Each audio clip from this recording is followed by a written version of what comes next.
오늘 우리가 예배하는 가운데 우리 성삼위 하나님께서 사랑과 또 은혜와 긍휼과 자비로 우리 가운데 풍성하게 축복하시기를 소원합니다.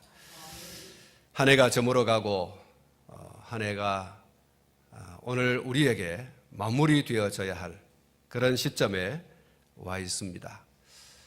아쉬움도 있지만 지난 시간들과 일들을 뒤돌아보면 하나님께서 우리에게 베풀어 주신 은혜가 얼마나 많은지, 또 우리가 그것을 얼마나 누리고 살아왔는지 이루 말할 수가 없습니다. 그래서 오늘이 추수감사주의를 맞아서 저와 여러분이 한 목소리로 토해내는 한마디 말이 있다면 하나님 감사합니다, 이 말밖에 없는 줄 압니다. 바울 사도는 고린도전서 15장 9절부터 10절 말씀에서 이렇게 고백하죠. 나는 사도 중에 가장 작은 자라. 나는 하나님의 교회를 박해하였으므로 사도라 칭함받기를 감당하지 못할 자니라. 그러나 내가 나 된 것은 하나님의 은혜로 된 것이니 내게 주신 그의 은혜가 헛되지 아니하여 내가 모든 사도보다 더 많이 수고하였으나 내가 한 것이 아니 오직 나와 함께 하신 하나님의 은혜로라. 사랑하는 성도 여러분, 바울은 자신이 사도 된 것이 자신이 잘나서 사도 될 만해서 그런 자격이 있어서 사도 된 것이 아니다. 사실은 나는 사도 될 만한 아무런 자격이 없다.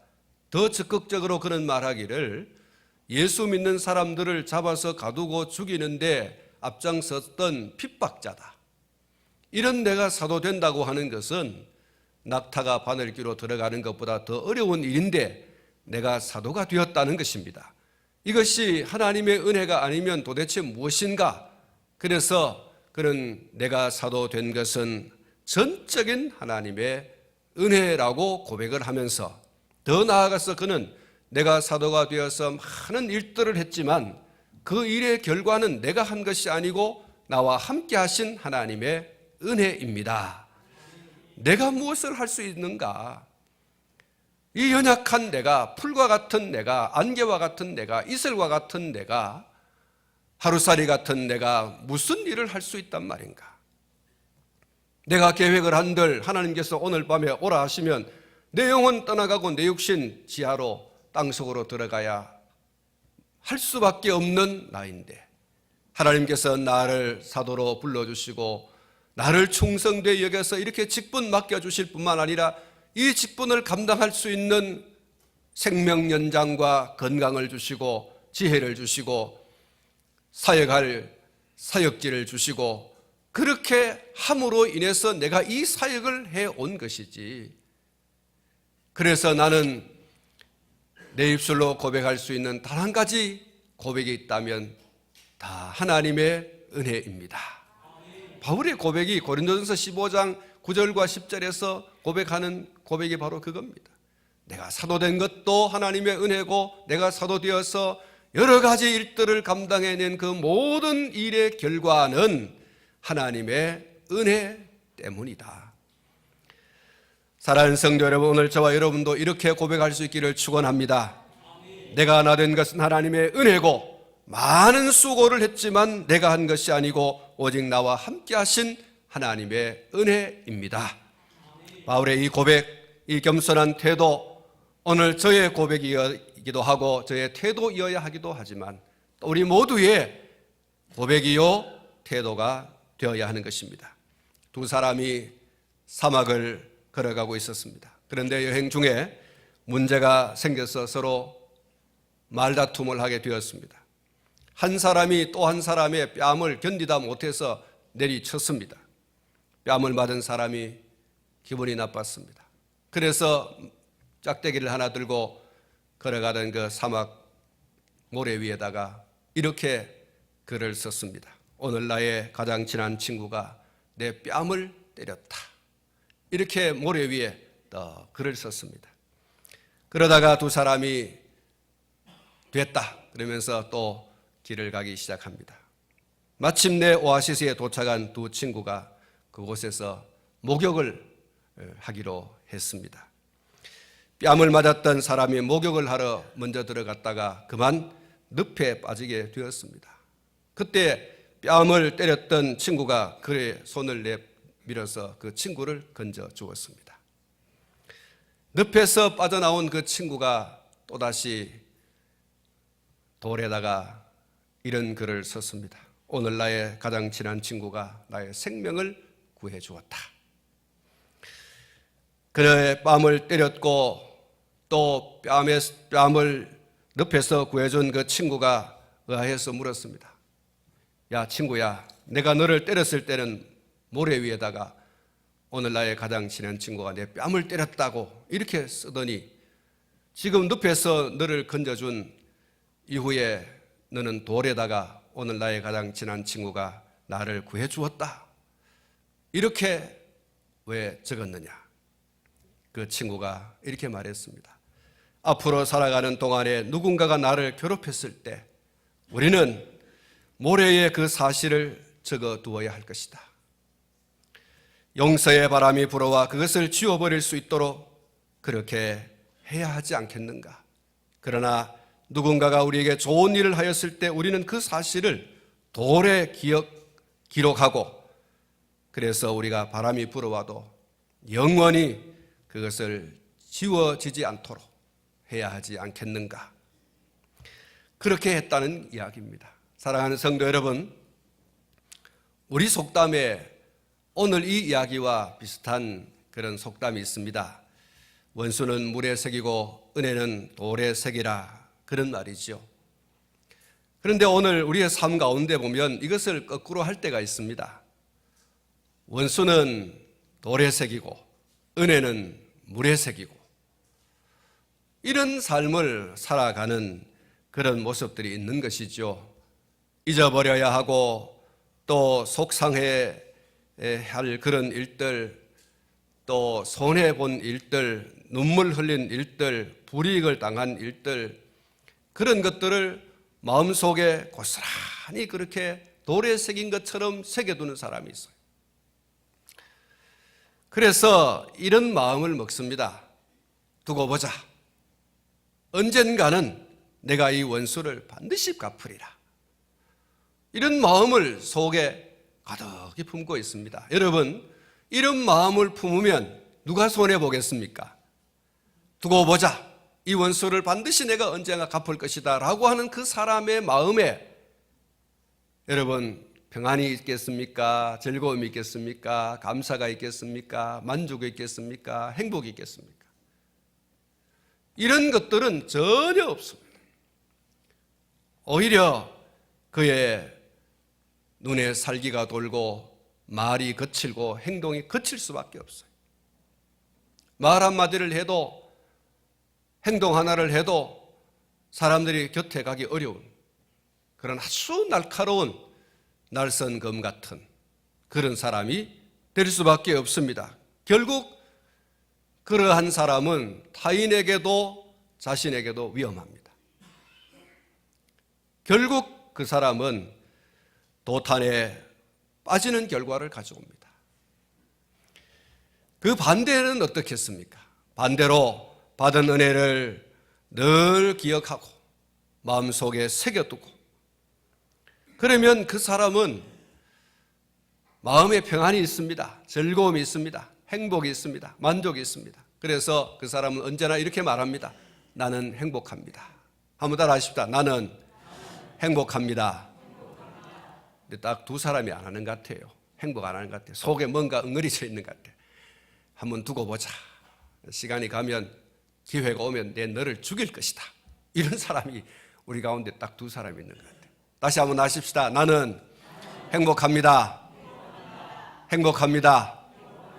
네. 혹시 여러분 자녀들에게 속상한 일이 있었어. 이놈의 자식 두고 보자. 내가 가만 놔두나 보라.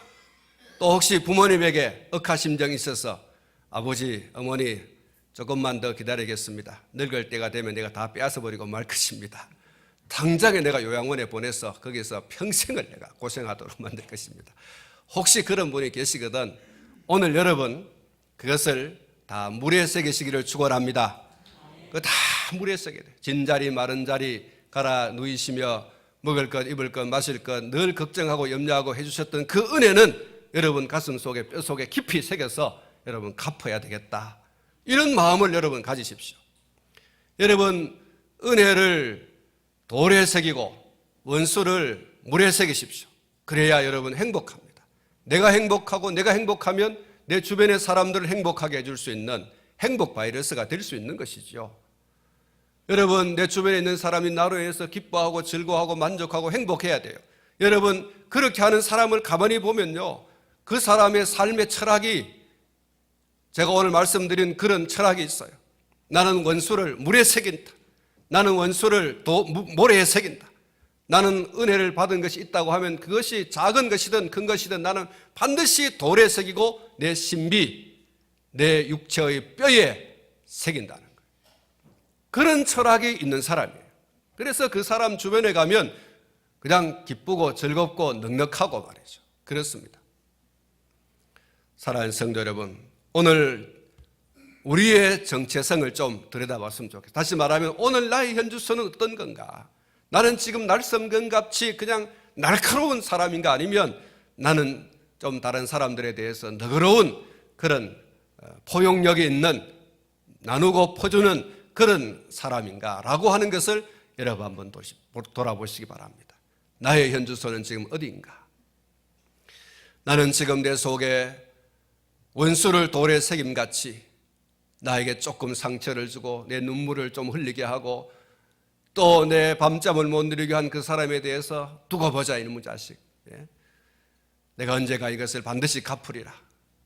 그래서 가슴에 막 새겨두고 있는, 속에서 막 부글부글 언젠가는 막 그것이 용솟음 치듯이 막 확 올라올 정도로 그냥 꽉 눌러 있고 있지 않는가? 여러분, 그것이 나를 여러분 괴롭게 하고요, 그것이 나를 망하게 하는 겁니다. 그 쓴뿌리가 내가 미워하는 그 사람이 나를 떠나간다 할지라도 그 사람의 후대를 향해서, 그 사람의 어떤 재산이나 다른 것들을 향해서 내가 화살을 겨누고 있죠.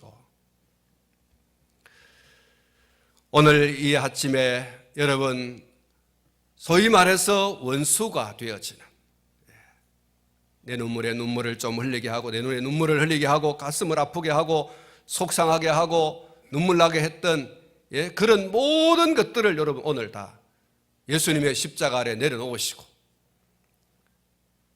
그런 생각에 함몰되지 말고 그 블랙홀에 여러분 빠지지 말고 받은 바 은혜가 어떤 것인가를 여러분 되뇌이면서 이 모든 것이 하나님의 은혜고 이 모든 것이 부모님의 은혜고 이 모든 것이 우리 교회의 아무개가 내게 베풀어진 은혜가 아닌가, 내가 살아가는 삶의 현장 속에서 내가 받은 것, 누린 것이 아닌가, 여러분 이것을 많이 생각하십시오. 그것이 여러분의 영혼을 윤택하게 하고 여러분의 골수를 맑게 하고 여러분을 행복하게 하는 것인 줄로 믿습니다.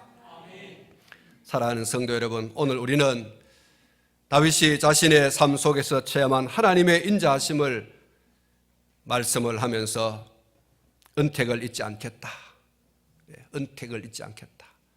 하나님이 베풀어 주신 그 은혜, 하나님이 베풀어 주신 그 덕, 나는 절대로 잊지 않겠다 라고 고백하면서 찬양하고 있는 그 시를 우리가 오늘 본문에서 찾아보게 되어집니다. 다윗은 자신의 삶을 뒤돌아보니까 모든 것이 하나님의 은혜다, 하나님의 은혜 아닌 것이 하나도 없다라고 하는 것을 오늘 이 103편 전절을 통해서 한 절 한 절 속에서 그것을 낱낱이 구체적으로 그렇게 고백을 하고 있습니다. 삶의 모든 순간이 하나님의 사랑, 하나님의 자비, 하나님의 은총이었다라고 하는 것을 고백하며 찬양합니다.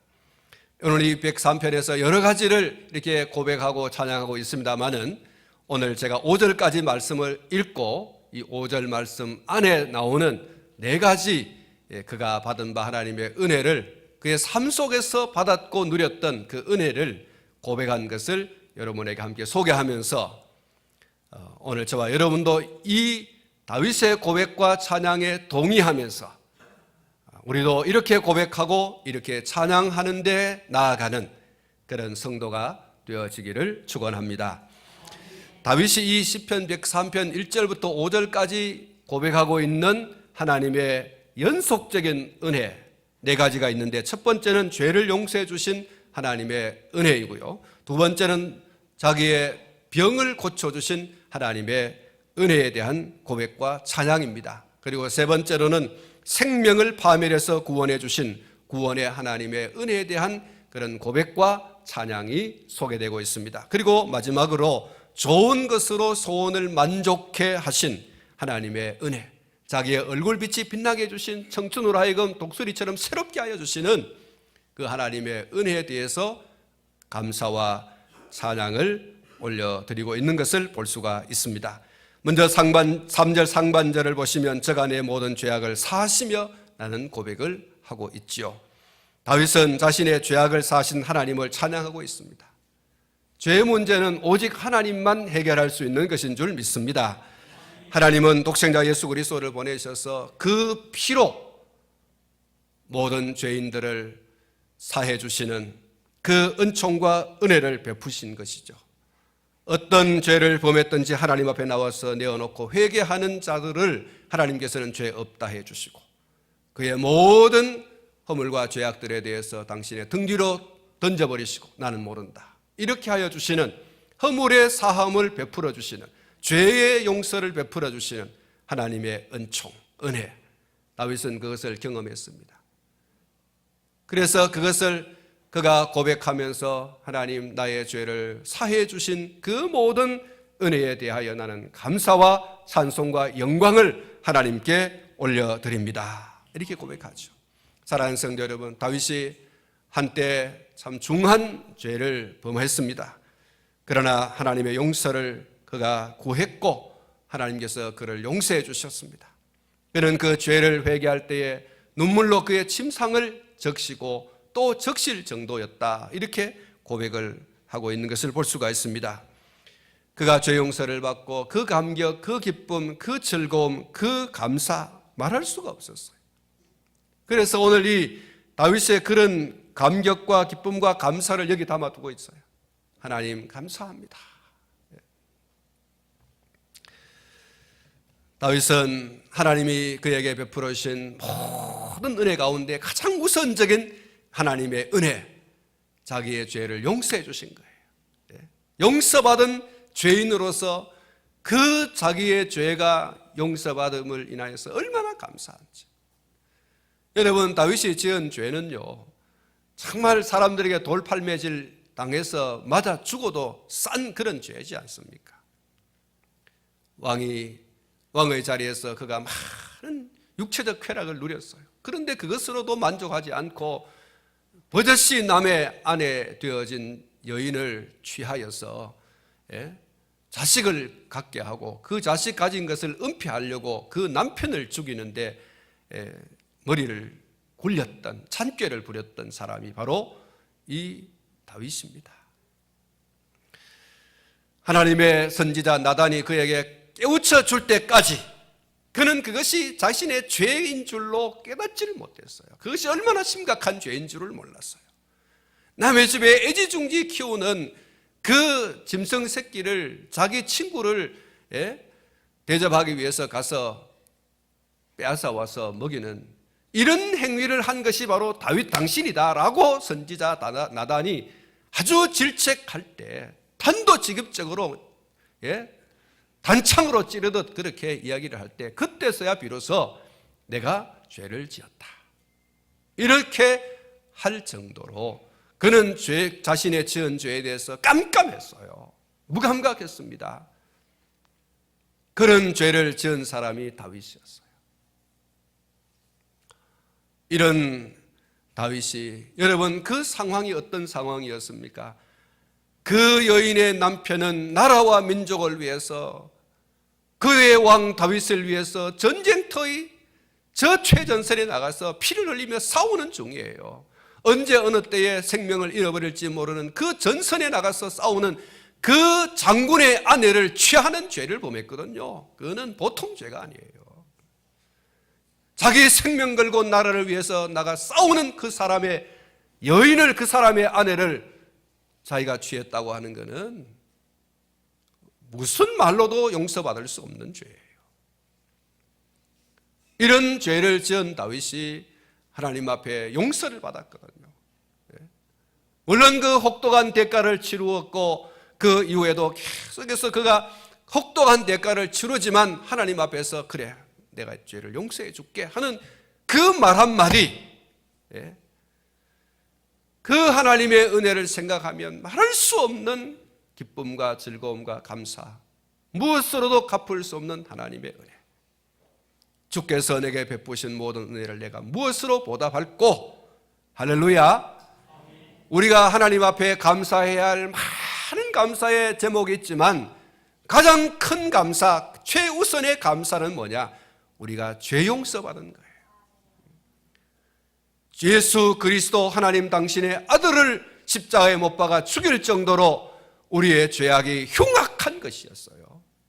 이런 모든 죄가 당신의 아들의 그 피 흘림 안에서 우리가 용서받았다는 이 사실, 우리가 단 한마디 주여 내가 죄인입니다 나를 용서해 주십시오 그 한마디 말에 하나님께서 감동 먹을 일도 없지만 감동 먹으시고 그래 용서해 줄게, 예수의 보혈을 힘입어 당신 앞에 나아가오니 나를 용서해 주십시오, 그래 너 의인이다 말씀하여 주시는 그 하나님의 죄 용서해 주시는 그 은혜와 은총은 여러분 우리가 그 어떤 것으로도 갚을 수 없는 거예요.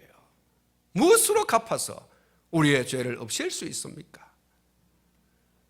사랑하는 성도 여러분, 이것이 우리를 향한 하나님의 말로 다 할 수 없는 그야말로 하늘 끝 땅 끝만큼의 은혜요 주의 사랑인 줄로 믿습니다.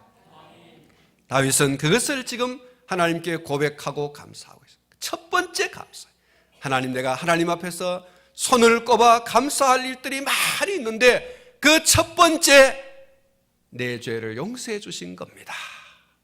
할렐루야. 오늘 이 감사로 하나님께 감사할 수 있는 저와 여러분 될 수 있기를 축원합니다. 두 번째로는 3절 하반절에 있는 내 모든 병을 고치시며 라고 그렇게 고백하고 있습니다. 출애굽기 15장 26절 말씀 보면 나는 너를 치료하는 여호와임이라 그렇게 말씀해 주셨습니다. 다윗은 지난 삶 속에서 악귀에 들린 사울 앞에서 그가 악기를 연주했습니다. 그 악기를 연주할 때에 귀신이 떠나가고 사울이 온전하게 되어지는 것을 목도한 바가 있습니다. 그리고 오늘 이 본문 말씀은 그가 실제적으로 자기 자신의 육체적 질병을 앓고 있었는데 그 육체적 질병을 하나님께서 다 치유해 주셨다고 하는 그것을 전제로 하고 있습니다. 무슨 질병인지는 알 수 없지만 그러나 하나님께서는 그의 질병을 고쳐주셨음을 그가 고백하고 있습니다. 사실 다윗은 마음에 병이 많았어요. 자식들이 늘 왕의 자리, 자기가 앉아있는 그 왕의 자리를 차지하기 위해서 악의다툼을 하고 있었고 실제적으로 쿠데타를 했지 않습니까?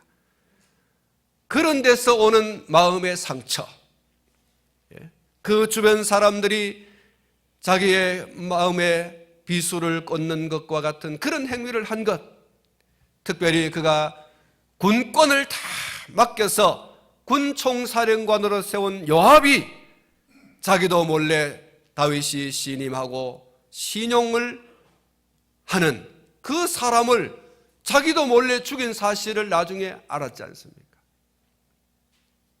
가슴이 너무 아픈 거예요.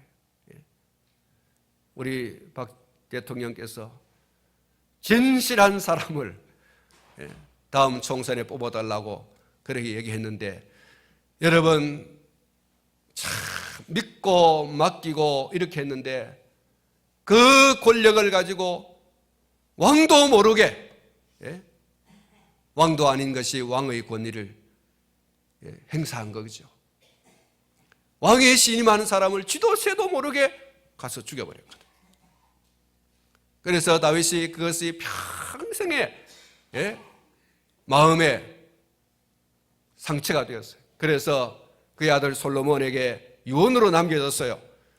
요압 이놈을 그냥 절대로 그냥 그 흰머리로 평안히 무덤 속에 들어가게 하지 마라. 반드시 갚아라는 얘기죠. 사랑하는 성도 여러분, 다윗은 그런 마음의 상처가 있었어요. 또 육체적으로 질병도 있었어요. 또 실제적으로 귀신 들린 사울 앞에서 이 악기를 연주했을 때 귀신이 떠나가는 것을 경험하고 자기의 병이 고침받는 것을 경험했어요. 그래서 다윗은 하나님이 나의 모든 질병을 고쳐주셨습니다. 그래서 하나님이여 감사와 찬송과 영광을 하나님께 올려드립니다. 그 은혜를 내가 기억하고 오늘 내가 하나님께 찬송합니다. 이렇게 고백을 하고 있는 것이죠. 호크마 주석을 보면 이 부분에서 어거스틴이 말한 하나님의 위대한 치유 능력에 대해서 이렇게 이야기를 하고 있습니다. 죄 용서함을 받은 후에도 인간은 여전히 온전하지 못한 신체를 이끌고 다녀야 한다. 죽음이 완전히 삼키움을 당하지 않은 까닭에 육체는 아직도 불완전해서 해방되지 못하였고, 따라서 그 육체에 거하는 영혼은 유혹과 시험으로 흔들리기도 하는 것이다. 그러나 인간의 질병은 완전히 치유될 수 있다. 우리는 질병들을 너무 중한 것이라고 말한다. 그러나 의사 되신 하나님은 질병보다 더 중한, 질병보다 더 크신 분이시다. 전능하신 그 의사에게 못 고칠 질병이란 없다. 그의 손을 뿌리치지 말라. 인간 의사는 때때로 실수를 범한다. 왜? 그것은 인간 의사는 자신이 치료를 수행하고 있는 그 환자를 만들지 않았기 때문이다. 그러나 하나님은 그 환자를 만드셨다. 하나님은 그의 영혼을 만드셨다. 그는 그가 창조하였던 자를 재창조하는 법을 아신다. 그는 자신이 형성하였던 자를 재형성하실 수 있다. 그 의사의 손 아래 너 자신을 맡기라. 그의 손을 의지하라. 모든 그의 은택을 잊지 않으므로 그분을 송축하라. 그는 모든 질병을 치료하는 분이시기 때문이다. 할렐루야. 이 어거스틴이 말한 치유하는 하나님의 능력의 역사가 오늘 이 자리에 여러분 가운데 있기를 축원합니다. 오늘 저와 여러분이 누구든 맡기면 우리를 재창조하실 수 있는 그분이, 우리를 형성한 그분이 얼마든지 재형성하실 수 있다고 하는 사실을 믿고 그분에게 여러분의 마음으로 여러분 맡길 수 있기를 축원합니다. 그래서 치유함을 받는 그런 치유의 역사. 그래서 다윗처럼 주여 당신이 나의 모든 질병을 치유하셨습니다. 그래서 나는 그것을 당신 앞에 고백하며 당신을 찬양합니다. 그 은혜를 내가 잊지 않고 내가 하나님을 영원히 찬송하고 그것을 기념하겠습니다. 오늘 이런 다윗의 하나님의 은혜에 대한 기념의 고백과 찬송이 그래서 우리의 평생에 있어지기를 축원합니다.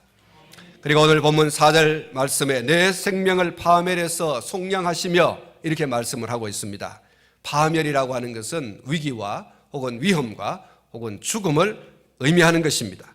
하나님은 위험과 시련과 위기에서 우리를 건져주시는 분인 줄 믿습니다. 우리가 죽어도 다시 사는 그런 영원한 생명을 우리에게 주시는 분이 바로 하나님이신 줄 믿습니다. 삶에 직면하는 문제가 때로 사소해 보이고 때로 아무것도 아닌 것처럼 보이지만 그것이 나의 발목을 붙잡고 또 나를 매우 힘들게 할 수 있는 것입니다. 그러나 그때마다 위기에서 건져 살려주신 분이 여호와 하나님이신 것을 다윗은 고백하죠.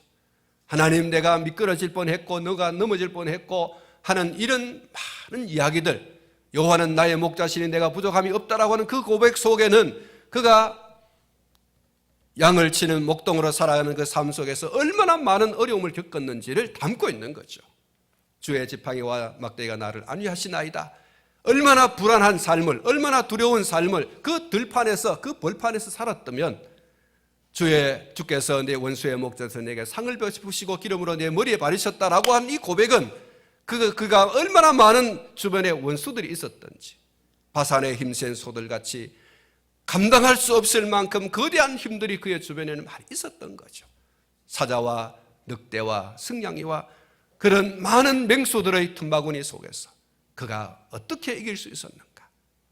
하나님의 은혜가 아니면은 그 모든 것에서 그가 헤어나올 수 없는, 벗어날 수 없는, 사냥꾼이 그 사냥꾼의 틀에서 벗어나 훨훨 날을 수 있는 그런 은혜와 축복이 다윗이 누린 것인데, 그 은혜가 하나님이 아니면 누릴 수 없었던 것, 그렇게 다윗은 고백하고 있습니다.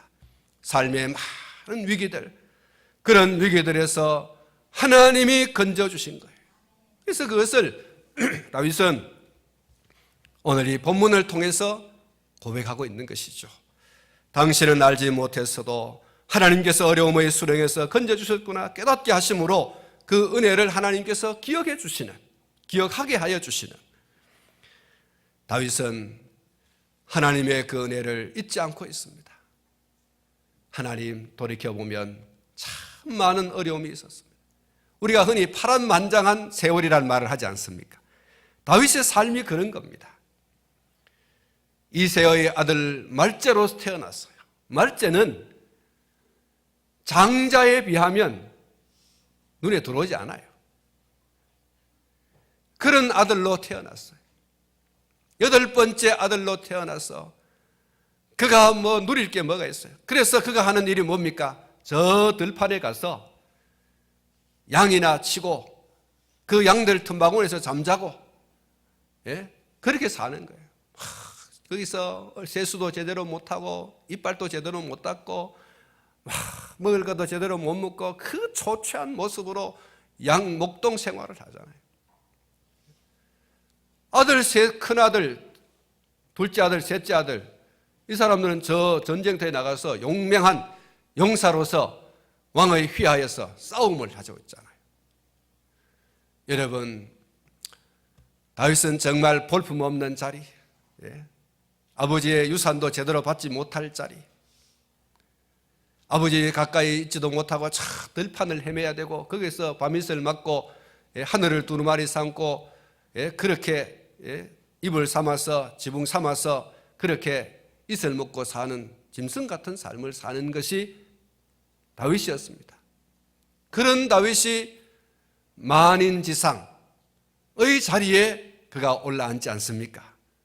일련의 과정들 속에서 돌이켜보면 하나님의 은혜라고 할 수밖에 없는 그 왕의 자리에 오르기까지 그가 얼마나 많은 고초를 겪었습니까?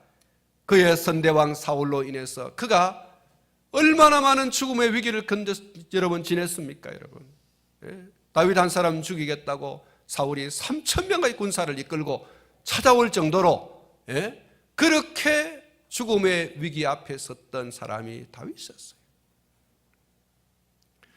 그런 다윗이 뒤돌아보니 참 하나님의 은혜다. 하나님의 은혜다. 사랑하는 성도 여러분, 우리의 삶은 어땠습니까? 지나간 우리의 삶을 한번 뒤돌아보십시오. 얼마나 많은 위기들이 있었습니까? 그 위기들 가운데서도 오늘 저와 여러분이 이 자리에 앉아 있잖아요. 따라하십시다. 지금까지 지내온 것 주의 크신 은혜라. 할렐루야. 여러분 정말 진실하게 고백할 수 있으면 좋겠습니다. 많은 인생의 고비들 속에서, 위기들 속에서 하나님이 나를 넘어지지 않고 여기까지 든든히 세워주신, 여기까지 오게 하신 그 하나님의 은혜에 대해서, 현재의 나를 있게 하여 주신 그 하나님의 은혜를 기억하고 감사하는, 찬송하는 오늘 저와 여러분 될 수 있기를 축원합니다. 그리고 5절 말씀, 좋은 것으로 내 소원을 만족하게 하사 내 청춘을 독수리같이 새롭게 하시는도다, 이렇게 말했습니다. 여러분, 소원 없이 사는 사람은 한 사람도 없습니다.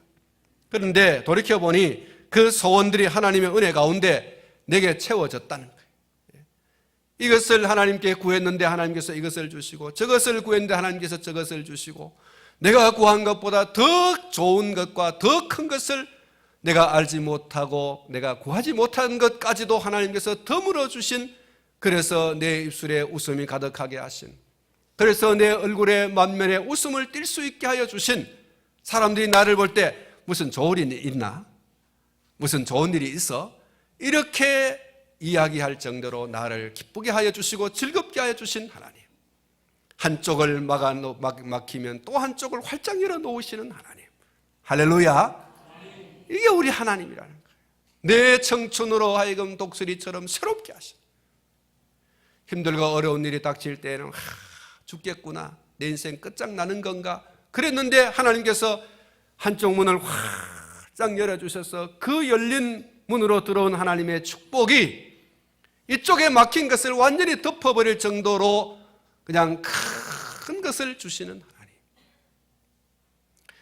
하나님께 기도한 것마다 하나님께서 채워주시는 그 은혜를 다윗은 기억하는 거예요. 내 소원을 만족하게 하사, 좋은 것으로 내 소원을 만족케 하사. 여러분, 하나님 앞에 우리가 구한 것들이 많이 있지만 사실 우리가 받지 못한 것도 있죠. 여러분, 그것을 신앙적으로 우리가 그것을 판단할 때에 우리가 구했지만 받지 못한 것은 사실상 우리에게 좋은 것이 아니기 때문에 우리의 기도를 하나님께서 능히 들어주실 수도 있지만, 그러나 그것을 줬다가 하는 저것이 망하겠다, 저것이 정말로 완전히 파멸의 길로 가겠다 싶어서 여러분 안 주신 것임을 저와 여러분들이 믿음으로 받아야 됩니다. 할렐루야. 그러나 하나님께서 우리에게 주셔서 우리가 만족해하고 우리가 기뻐하고 우리가 즐거워하고 더 독수리 날개치며 올라감 같이 우리의 신앙이 상승한다라고 할 때에는 하나님께서 아끼지 않아요. 하나님 당신이 당신의 아들을 우리에게 주시기까지 하신 분이 무엇을 아끼겠느냐? 이것이 성경이 우리에게 주는 답이지 않습니까? 하나님 뭘 아끼겠어요? 당신의 눈에 넣어도 아프지 않을 유일한 아들 독생자 예수 그리스도를 우리에게 주시기까지 하신 그분이 무엇을 아끼겠어요? 여러분, 천지를 창조하시고 그 모든 것을 하나님께서 당신의 형상과 모양대로 지음받은 아담과 하와에게 주셨잖아요. 너 마음껏 누려라. 하나님께서 뭘 아끼겠어요? 하나님이 우리에게 아끼는 것은 아무것도 없는 줄로 믿습니다. 다윗은 지난 날을 회고해 보는 겁니다. 사울 왕 때문에 죽을 고비를 얼마나 많이 넘겼습니까? 자기를 잡으려고 군사를 풀어서 수색하지 않나, 직접 자기를 죽이려고 창을 던지기도 하고 칼로 위협하기도 했어요. 생각을 해보면 정말 힘든 그런 시기들이었습니다. 그러나 생각해보니 하나님께서 소원을 만족하게 해주셨다. 자신의 삶을 윤택하게 해주시고 만인 지상의 자리에 그를 앉혀주시고, 이런 하나님의 그 은혜와 축복들을 그가 되새김질 해보니까 너무 감사합니다. 이런 이야기가 있습니다. 미국의 보스턴의 한 해안가에 날마다 일정한 시간이 되면 머리가 하얗게 센 할아버지 한 분이 거기 와서 새우 한 상자를 들고 와서 갈매기들에게 자꾸 이렇게 던져주는 거예요. 날마다, 하루 이틀이 아니고 날마다 일정한 시간에 나오셔서 그 새우가 담긴 상자를 열고 그 상자에서 새우를 꺼내서 갈매기들에게 던져주는 거예요. 갈매기들이 이 노인을 알아보고 의뢰 그 시간이 되면 막 날아와서 그 노인이 주는 새우를 맛있게 받아 먹습니다.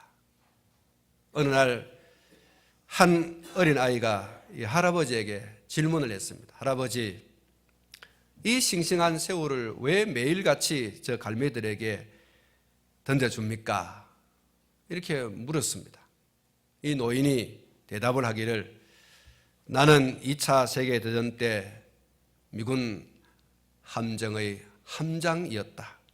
그런데 내가 탄 배가 그만 일본군이 쏜 그 어뢰에 맞아서 침몰을 하고 말았단다.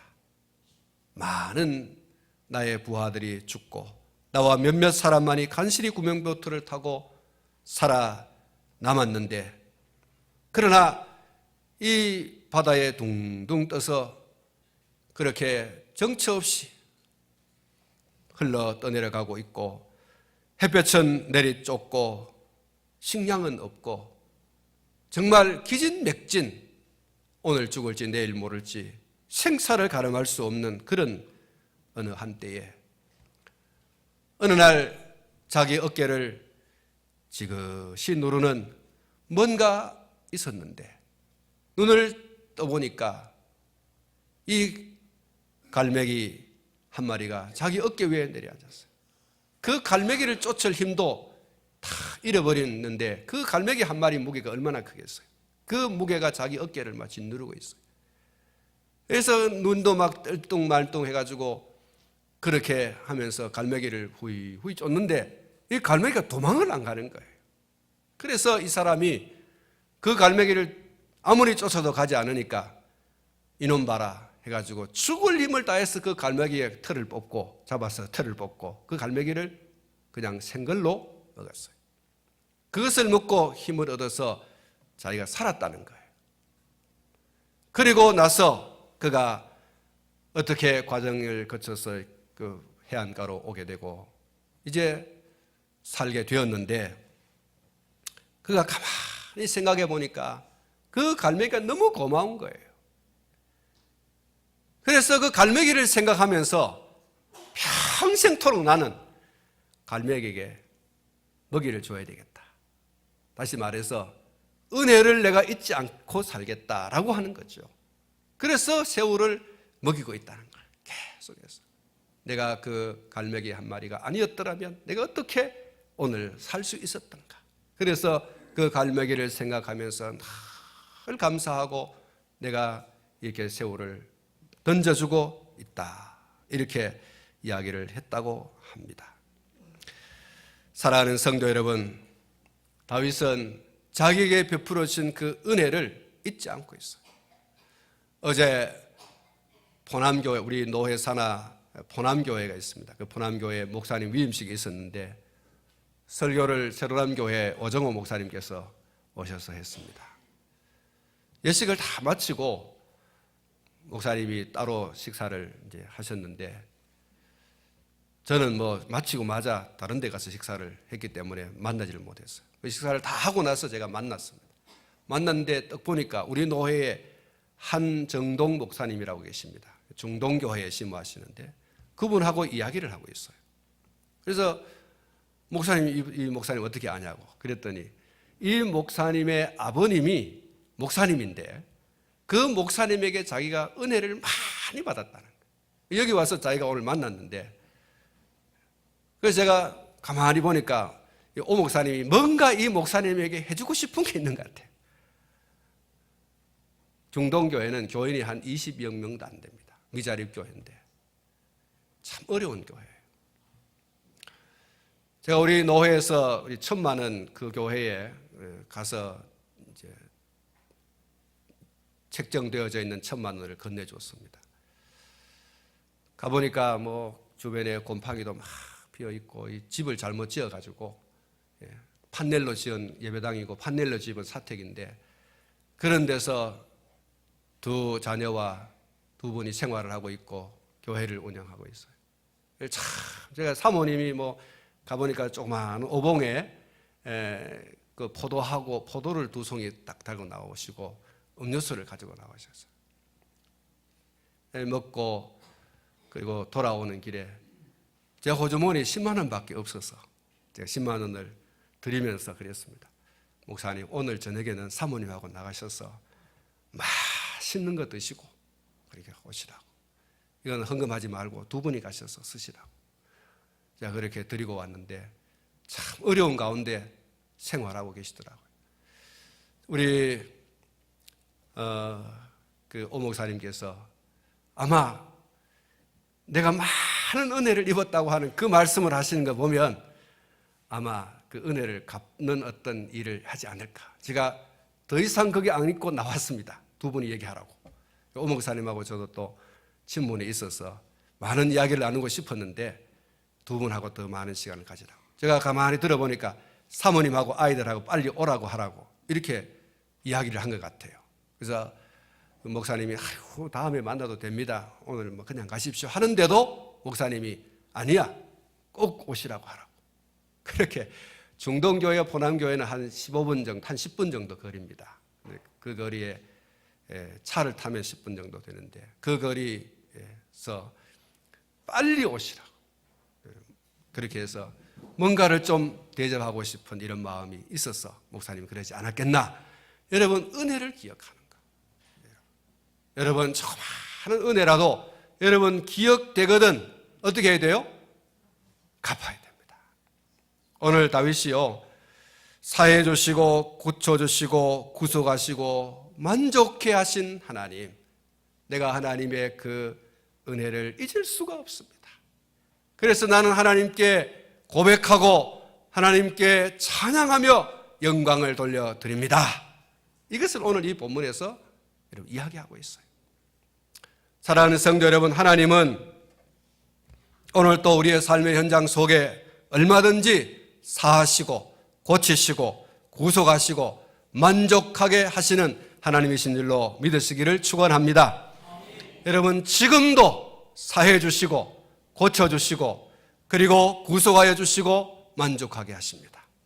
하나님의 은혜를 여러분 받아서 누리고 또 기억하여서 감사하고 영광을 드리는 그런 오늘 저와 여러분 되기를 주님의 이름으로 축복합니다.